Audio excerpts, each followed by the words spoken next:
Assalomu avtosita obunachilar, xudo xolasa bugungi videomuz Egadan Matizimiz bor. Kimga shunday Matiz izlab yurgan bo'lsa, shu videoni uchirib qo'yinglar.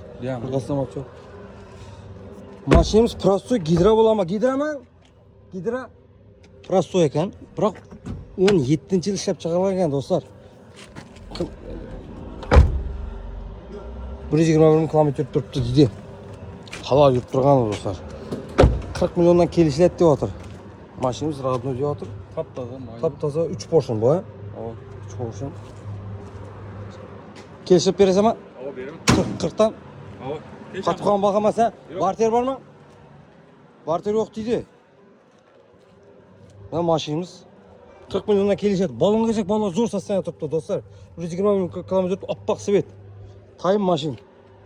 Yerlerine kep ne tuttu. Telefonlarda aytan. 97 221 53 06. Telefonda teyine WhatsApp var. Musafirde arkan çıksa болады.